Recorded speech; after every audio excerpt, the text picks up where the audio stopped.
Hello दोस्तों, तो स्वागत है आपका एक बार फिर मेरे YouTube channel science by RGV में। लास्ट लेक्चर में हमने पढ़ा था वेक्टर एडिशन ऑफ, हमने वेक्टर एडिशन पढ़ा था और उसमें हमने दो वेक्टर का एडिशन पढ़ा था। आज हमें उसी को थोड़ा आगे बढ़ा रहे हैं। आज हम पढ़ रहे हैं addition of more than two vectors.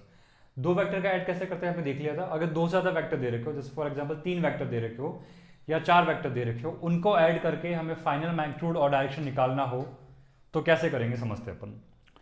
उसके लिए बहुत सिंपल सा बात समझो। जैसे मान लीजिए आपके पास नंबर है कुछ 1 + 2 + 3, इनको ऐड करना है आपको, है ना। 1 2 और 3 को ऐड करना है। तो बहुत सिंपल सा तरीका है कि हम एक साथ इन तीनों को ऐड कर सकते हैं। आंसर कितना आ जाएगा हमारे पास में 6। अगर मैं कहूं कि मैं पहले 1 और 2 को ऐड करूंगा 3 आएगा और बाद में उसके अंदर किसको ऐड करूंगा 3 को, तो क्या आंसर वापस 6 आएगा। बिल्कुल सही बात है। नहीं सर, हम तो ऐसा करेंगे, पहले 1 को ऐड करेंगे 3 में, 4 लिखेंगे, फिर 4 में 2 को ऐड करेंगे तो तब कितना आएगा 6। ये भी सही है। कोई कहेगा सर नहीं, हम तो पहले 3 और 2 को ऐड करेंगे तब 5 आएगा, 5 के अंदर 1 को ऐड करेंगे तो कितना आ जाएगा 6। तो कहने का मतलब ये है कि इन तीन नंबर्स को अगर आपको ऐड करना है तो बहुत सारे तरीके आपके पास में। पहले जिनको आप चाहो उनको पहले 2 को ऐड कर लो, फिर तीसरे को उसमें ऐड कर लो, फाइनल आंसर कितना आ जाएगा सेम आएगा। और वैसे हम डायरेक्ट भी कर सकते हैं 1 + 2 + 3 करने के लिए, इतना कोई दिमाग लगाने की जरूरत नहीं है। बट ये जो तरीका है कि पहले किसी दो को ऐड कर लो, वहां से जो आंसर आता है उसमें किसी तीसरे को ऐड कर लो और आपको फाइनल आंसर मिल जाएगा।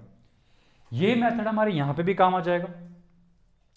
अगर तीन वेक्टर है हमारे पास में ए बी और सी, इन तीनों को ऐड करके हमें फाइनल रिजल्टेंट आर बताना है तो हम वहां पे भी यही मेथड यूज करेंगे। कैसे यूज करेंगे, मैं ऐसा मान लूंगा कि पहले मैं किसको ऐड करूंगा, ए और बी को ऐड करूंगा। हम चाहें तो ए और सी को भी ऐड करेंगे, हम बी और सी को भी ऐड करेंगे। पहले किनको, पहले दो कौन से होंगे इनको ऐड करेंगे, ये हम डिसाइड करेंगे अकॉर्डिंग टू प्रॉब्लम्स, और वो भी आप धीरे धीरे सीख जाओगे। जैसे ये प्रॉब्लम्स मैंने दे रखी है, हम बहुत जल्दी इनका आंसर भी निकाल देंगे। ठीक है, तो पहले दो वेक्टर कौन से लेंगे, मान लो मैंने ए और बी ले लिया, तो ए और बी को लेकर कितना आया, मान लीजिए डी आया। तब तक मैंने सी को बिल्कुल भी टच नहीं किया, सी एज इट इज रहेगा। ए और बी को ऐड करके डी आया, डी को बाद में किस में ऐड कर लेंगे, एज इट इज सी में ऐड कर लेंगे। डी को इसमें ऐड करेंगे सी को, तो डी और सी को ऐड करने से हमें फाइनली क्या मिल जाएगा, रिजल्टेंट। तो तीन वेक्टर दे रखे थे, उसमें से हमने पहले दो को यूज किया, उनसे एक रिजल्टेंट निकाला। D vector is a resultant of A and B.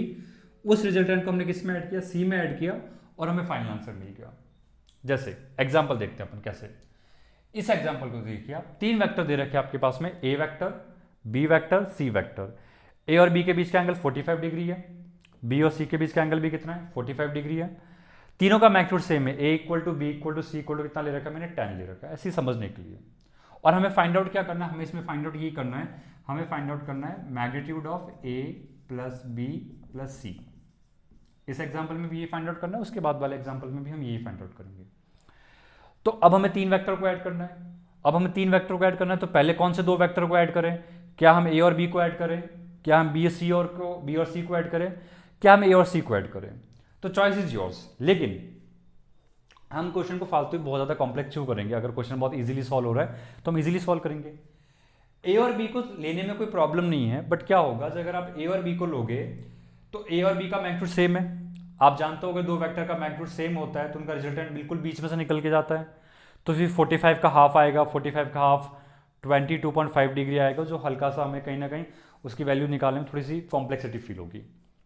तो हम एक काम करते हैं, यहाँ पर ए और सी को ले लेते हैं। ए और सी के बीच का एंगल कितना है, 90।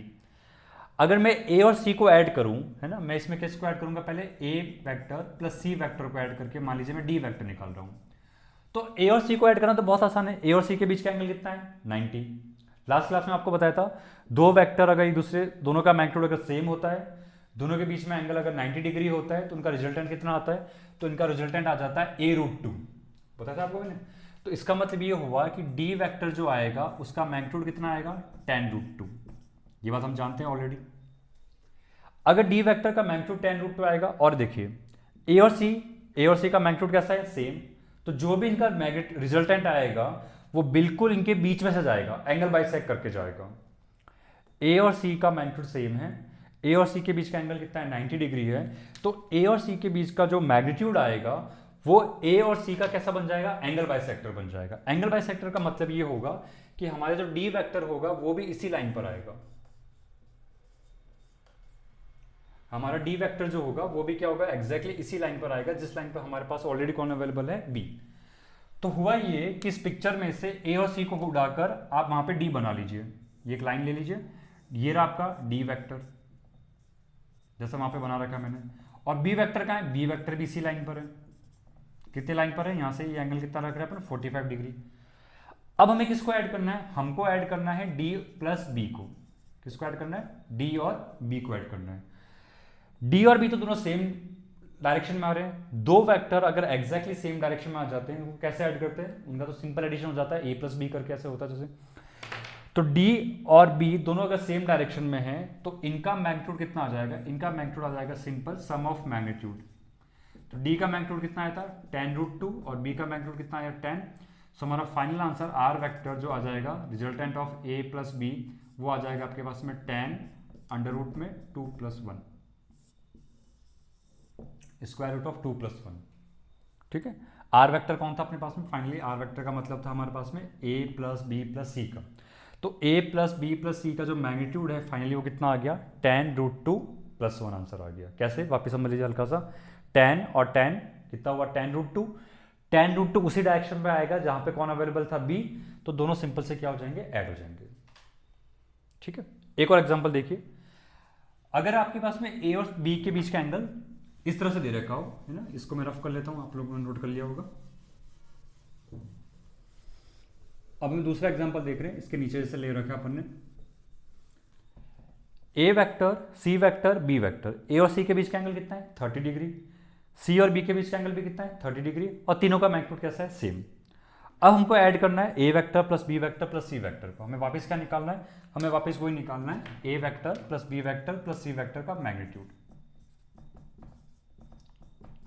अब देखिए इसमें वापस कौन से दो वेक्टर आप यूज करोगे जिनको आप ऐड करना चाहोगे, तो सर हम ए और सी को ले सकते हैं, बिल्कुल ले सकते हैं, सी और बी को ले सकते हैं, ए और बी को ले सकते हैं। मेरा सजेशन ये रहेगा कि आप उस एंगल को लीजिए जिस एंगल पे आपको एक तो डेटा भी हो तो इजीली पता हो, और उसके हाफ एंगल के भी डेटा आपको इजीली पता हो। जैसे 60 है, 60 लोगे तो 60 पे तो डेटा में पता ही है, साइन का वैल्यू पता है अच्छे से, कॉस का वैल्यू पता है, टेन का वैल्यू पता है। 60 का हाफ करोगे कितना आएगा 30, उस पर भी हमें वैल्यू बहुत इजीली पता होती है, कुछ बहुत ज़्यादा कॉम्प्लेक्स वैल्यू नहीं आती है। हालांकि 50 पे भी 15 डिग्री पे भी जेई में तो वैल्यू याद रखी जाती है, तो वो भी ले सकते हैं अपन। फिलहाल मैंने लिया ए और बी को ऐड किया, तो हम अगर देखें तो ये रहा हमारा ए वेक्टर, ये रहा हमारा बी वेक्टर, और दोनों के बीच का एंगल कितना है 60 डिग्री। सही बात है, मैंने लास्ट क्लास में बताया था अगर दो वेक्टर दे रखे हो दोनों का मैग्नीट्यूड सेम हो, दो वेक्टर दे रखे हो दोनों का मैग्नीट्यूड सेम हो, तो हमारे पास में इनका जो रिजल्टेंट आता है वो कितना आ जाता है हमारे पास में a√3। ए और बी का मैग्नीट्यूड सेम है, अगर एंगल 60 डिग्री दे रखा हो तो आंसर कितना आता है a√3। a√3 मतलब इन दोनों का मैग्नीट्यूड कितना आएगा 10√3। और अगर दो वेक्टर के बीच का एंगल, अगर दो वेक्टर का मैग्नीट्यूड सेम हो तो उनका जो रिजल्टेंट होगा वो बिल्कुल क्या बन जाएगा, एंगल बाइसेक्टर। यानी हमारे पास में जो ये ए और बी को ऐड करने पे मान लीजिए डी जो आ रहा होगा वो बिल्कुल ही क्या आ रहा होगा, इसी लाइन पर आ रहा होगा। तो अगर हम इसको वापस ड्रॉ करें तो बिल्कुल वैसा का वैसा बन गया, नहीं बन गया। ए और बी को ऐड करने पे मान लीजिए डी आया, मैंने मान लीजिए ए वेक्टर प्लस बी वेक्टर को जब ऐड करा तो कितना आया डी वेक्टर। तो डी वेक्टर उसी लाइन पर आया जिस लाइन पर ऑलरेडी कौन अवेलेबल था पहले से, सी। मतलब सी और डी दोनों सेम डायरेक्शन में। अगर सी और डी दोनों सेम डायरेक्शन में है तो वापस फाइनल रिजल्टेंट कितना आ जाएगा, C vector plus D vector का मैग्नीट्यूड फाइनली कितना आ जाएगा, वापस वही सी का मैग्नीट्यूड प्लस डी का मैग्नीट्यूड। सी का मैग्नीट्यूड कितना है 10, डी का मैग्नीट्यूड कितना है 10√3। तो finally A vector plus B vector plus C vector. D कौन है, डी आपका ए प्लस बी, तो मैंने रिप्लेस कर लिया। तो A vector plus B vector plus C vector का मैग्नीट्यूड कितना आया 10 कॉमन ले लिया, आंसर आ जाएगा √3 + 1। 10 टाइम्स ऑफ √3 + 1। जब हमने 90 का रखा था तो एग्जाम आंसर कितना आया था 10 टाइम्स ऑफ √2 + 1, और अभी हमने रखा तो आंसर कितना आया 10 टाइम्स ऑफ √3 - 1। ठीक है, और एग्जांपल लेते हैं अपन एक दो और समझते इस बात को अपन।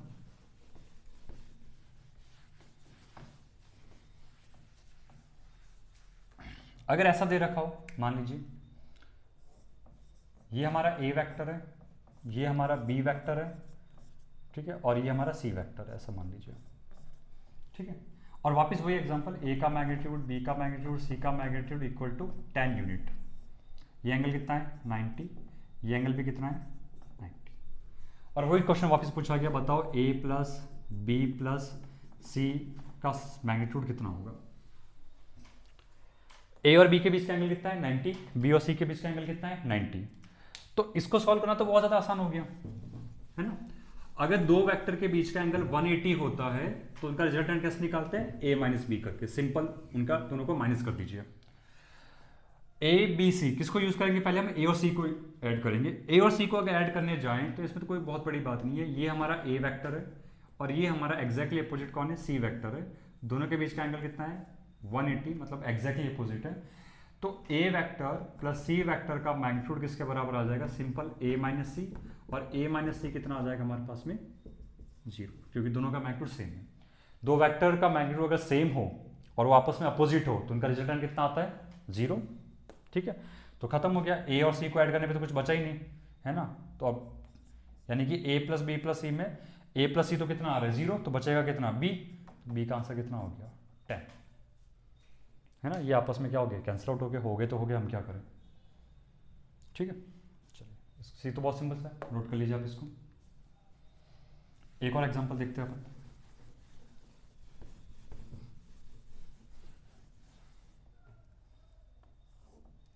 मान लीजिए जैसे 3 वेक्टर दे रखे हैं अपने पास में। ये बहुत ही इंपॉर्टेंट एग्जांपल है क्योंकि इसके ऊपर आप देखोगे तो क्वेश्चंस भी आते हैं और दूसरा इलेक्ट्रोस्टैटिक ग्रेविटेशन में इस कॉन्सेप्ट का यूज़ भी आता है जो मैं भी आपको बता रहा हूँ। ये ठीक है, एक इंफॉर्मेशन तरह से काम करता है। इसमें ये दे रखा है कि 3 वेक्टर हैं वापस,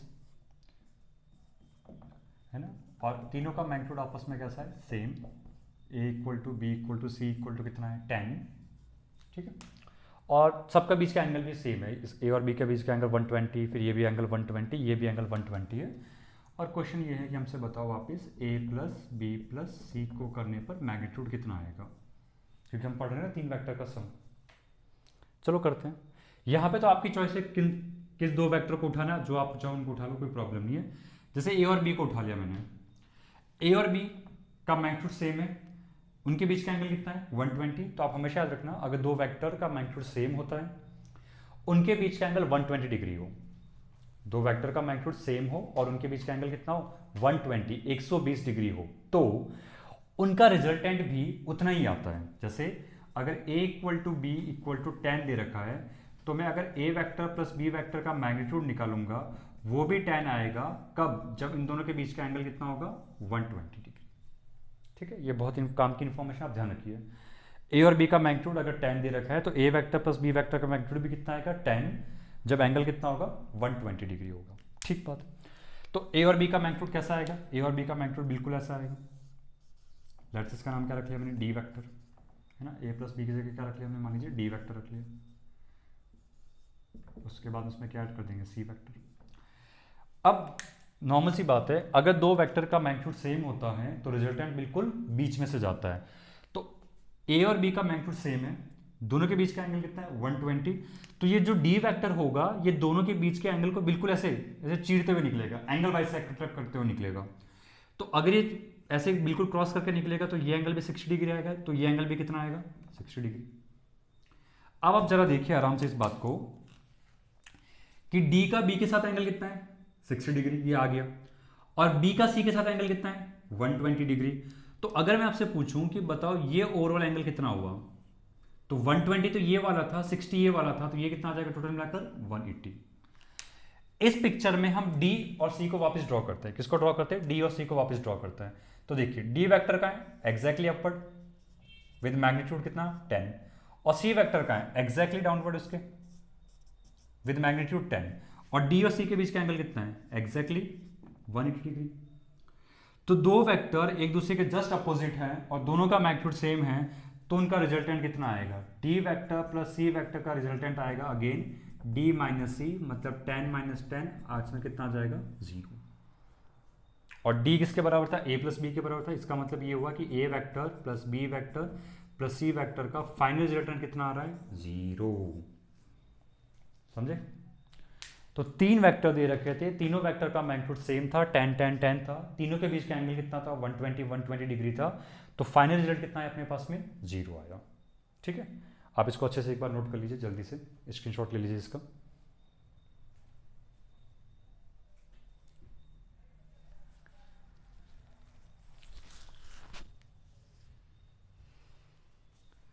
ठीक है, आप लोगों ने इसको नोट कर लिया होगा। इस चीज़ को अपन जो है दूसरे ट्राइंगल्स में कैसे बनाते हैं, देखिए मैं आपको बता के बताता हूँ कि ट्राइंगल्स में कैसे यूज़ होगा। यही डायग्राम, यही मेथड पूरा, है ना। जैसे मान लीजिए ऐसा कोई ट्राइंगल बन जाएगा आपके पास में, ये एक इक्विलेटरल ट्राइंगल है ना। ये एंगल कितना है 60, ये एंगल भी कितना है 60, ये एंगल भी कितना है 60। यहाँ देखिए आपको ऐसा क्वेश्चन मिलेंगे, जैसे मान लीजिए एक मास यहाँ पे रखा हुआ है, एक मास m यहाँ रखा हुआ है, एक मास m यहाँ रखा हुआ है, और यहाँ पे भी एक मास रखा हुआ है जिसका नाम है m नॉट। सारे मास आपको पता है ग्रेविटेशन लॉ के अकॉर्डिंग क्या होता है, एक मास दूसरे मास को अट्रैक्ट करता है। तो होगा ये कि ये जो m होगा ये इसको अपनी तरफ अट्रैक्ट करेगा m नॉट को विद F फोर्स, ये m भी इसको अट्रैक्ट करेगा अपनी तरफ विद F फोर्स, और ये भी इसको अट्रैक्ट करेगा अपनी तरफ कितने फोर्स, F फोर्स से। ठीक है, क्योंकि ग्रेविटेशन का बेसिक मतलब क्या होता है कि हर मास एक दूसरे मास को क्या करता है, अट्रैक्ट करता है, तो है ना। आप ये बात देखो, सबका डिस्टेंस तो सेम रहेगा, ठीक है। ये एंगल आएगा 30 डिग्री क्योंकि एग्जैक्टली बीच में से जा रहा है, ये एंगल भी कितना आएगा 30 डिग्री क्योंकि एग्जैक्टली बीच में से जा रहा है, तो ऑब्वियसली एंगल कितना बन जाएगा 120, क्योंकि ट्राइंगल पूरा बन रहा है तो ये एंगल कितना आना चाहिए 120। अगर ये एंगल 120 आएगा तो आप निकालोगे तो ये एंगल भी आपको 120 मिलेगा, एग्जैक्टली ये एंगल भी आपको कितना मिलेगा 120। तो इस पार्टिकल के जो एम नॉट का पार्टिकल है उसके ऊपर ऐसे 3 फोर्स लग गए, और तीनों फोर्स का मैग्नीट्यूड सेम है, और तीनों फोर्स एक मतलब म्यूचुअल एंगल कितना बना रहे हैं 120 to 120 का बना रहे हैं। और आपसे उसमें पूछेगा बताओ इस पर नेट फोर्स कितना हो रहा है, क्योंकि फोर्स वेक्टर क्वांटिटी है तो एडिशन भी कैसा होगा, वेक्टर की तरह होगा। इसका आपका नेट फोर्स कितना आएगा 0, इसमें आपका नेट फोर्स कितना आएगा 0। क्यों 0 आएगा, क्योंकि वापस आप कैसे सॉल्व करोगे तो आंसर 100% कितना आएगा आपके पास में 0। बस कंडीशन क्या होनी चाहिए, तीनों फोर्स सेम होने चाहिए, बिल्कुल तीनों फोर्स सेम है, क्योंकि सब में मास मैंने सेम रखा है, डिस्टेंस ऑटोमेटिकली सबका सेम आ जाएगा। तो तीनों फोर्स का अगर नेट निकालोगे तो नेट पार्टिकल पे फोर्स कितना आएगा 0। ठीक है, आप जब इलेक्ट्रोस्टैटिक्स पढ़ोगे तब भी इस टाइप का डायग्राम देखने को मिलेगा, ग्रेविटेशन में भी इस टाइप का डायग्राम देखने को मिलेगा। तो इस डायग्राम को आपको रख, क्योंकि ये इन्फॉर्मेशन जो है वो यूज होगी, ऐसा नहीं कि ये फाइनल आंसर होगा ना। This information will be used in other examples और अदर टॉपिक्स के अंदर। इसके बाद हम आगे बढ़ेंगे, है ना। इक्विलिब्रियम भी पढ़ेंगे न्यूटन्स ऑफ मोशन के अंदर, तो भी हम इसको यूज़ कर सकते हैं भाई। इसके ऊपर तीनों फोर्स बैलेंस हो गए, मतलब ये क्या हो गया, इक्विलिब्रियम स्टेट पर आ गया। ठीक है, तो ये था हमारे पास में vector addition of more than 2 vectors. इसमें हम जनरली 3 वेक्टर को ही देखते हैं, 4 वेक्टर को भी देख सकते हैं, उसमें भी सेम लॉजिक रहेगा, बट जनरली हम 3 वेक्टर को देख के करेंगे तो हमारा आंसर ये आ जाएगा।